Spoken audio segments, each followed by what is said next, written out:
Welcome to transfer updates for the 2024-25 season. It seems weird saying that. It doesn't seem real that we're in this sort of year. But let me know your thoughts on the talking points that we will discuss in today's video, and let me know your thoughts on the players we discuss as well. The talking points being ex-player obsessions with our fan base, ridiculous rumours, in the know, and fan rumours. They're the sort of segments we're going to talk about with players that we've been linked to this week in, and a certain player in the ridiculous rumours who has been linked away from Bradford City. I don't believe a single word of it, and it's not going to happen, but we'll get into it towards the end of the video. So let's start off then with the ex-player obsession.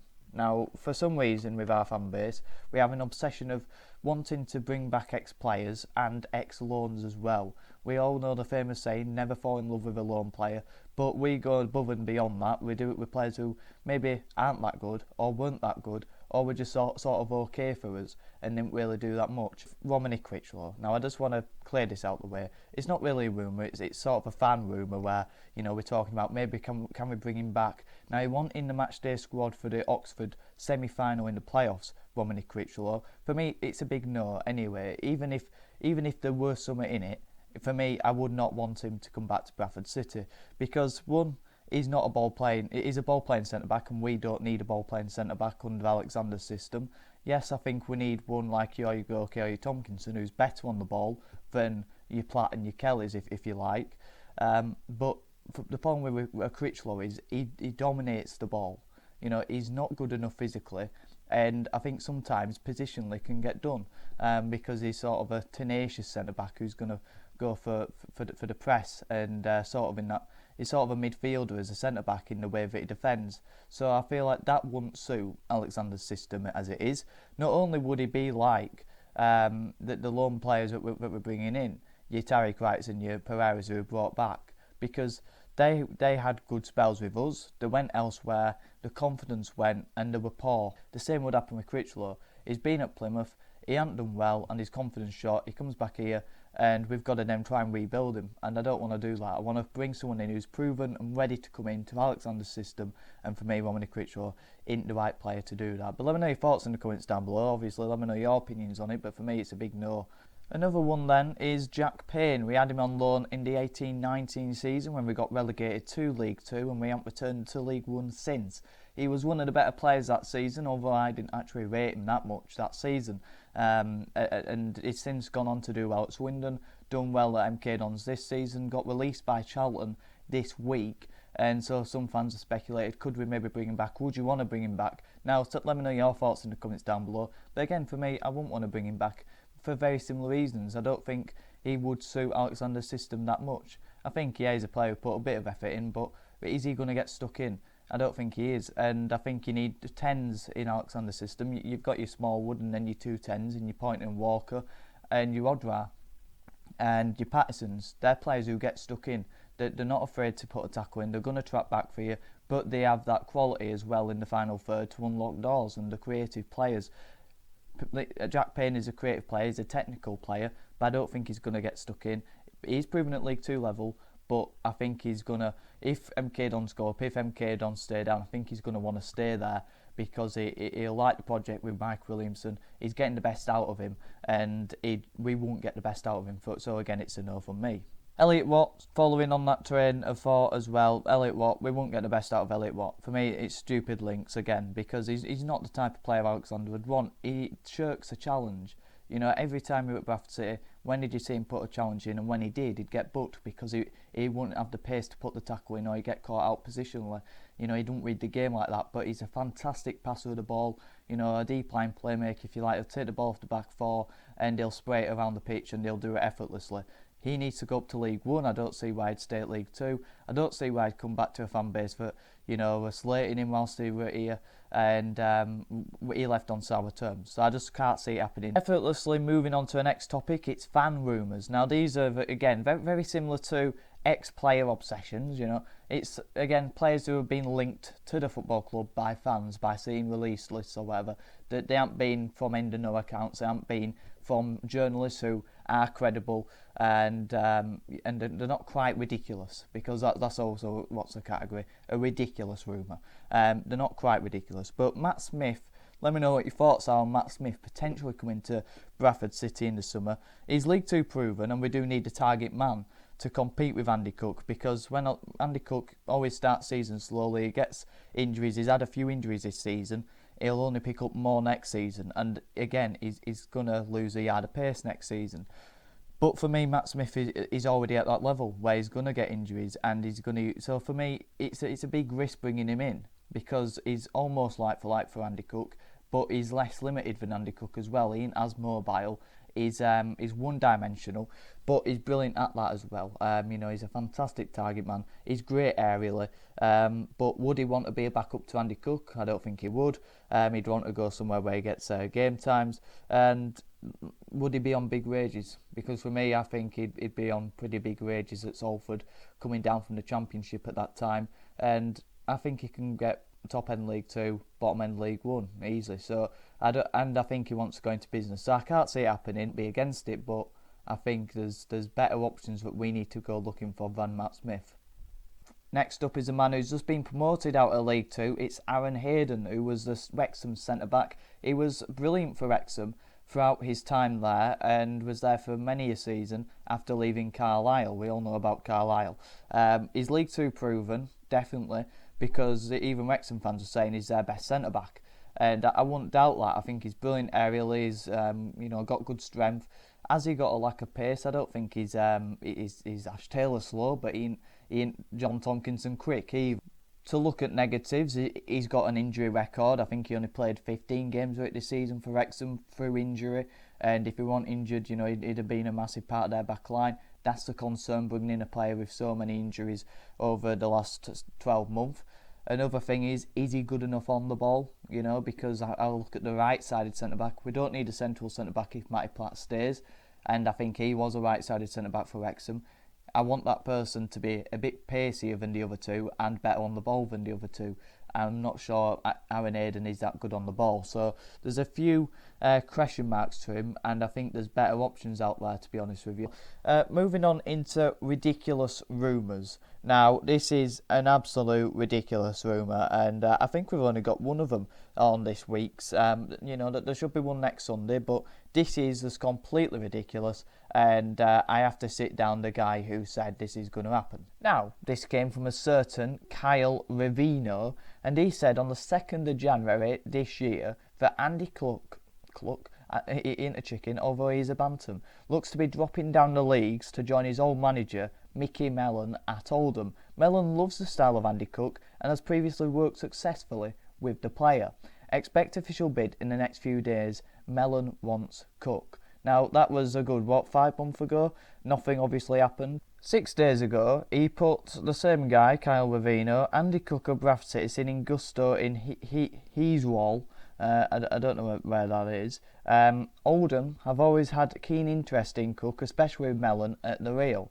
No recent Tranmere interest. Mellon wants Cook. Could this has been a coincidence or a meeting between Cook and Mellon? Now, that wasn't the one that I knew of. There was another.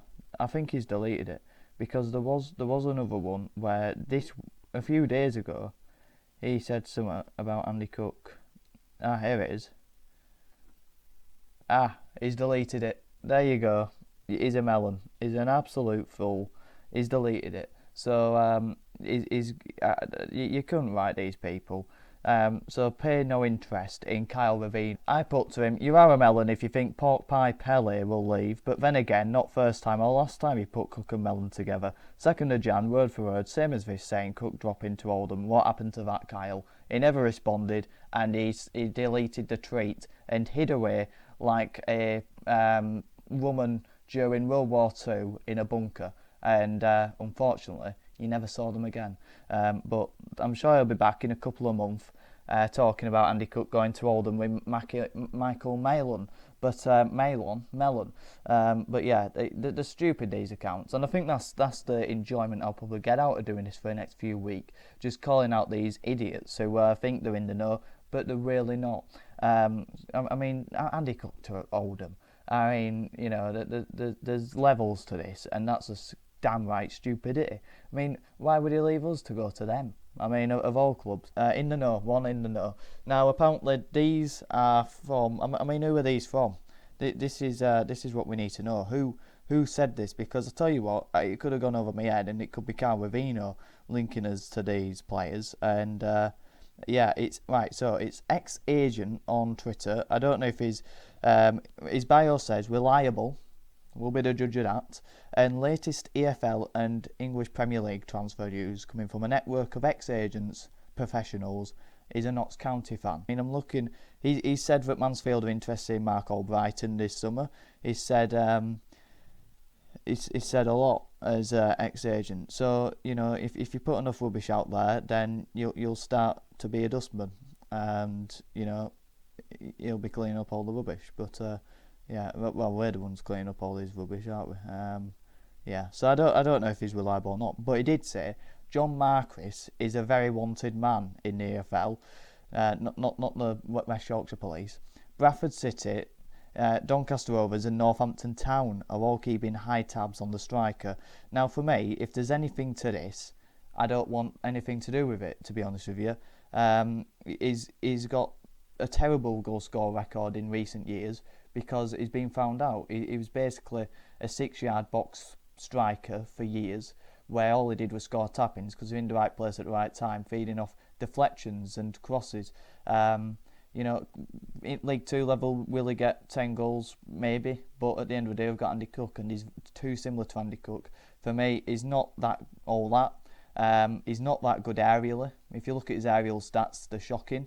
And he's not been good since 2021, really. That was his last good season.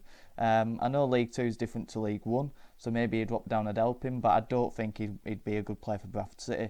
The next one is from Andy Davidson, National League scout. Highly talented young player Danny Ormerod,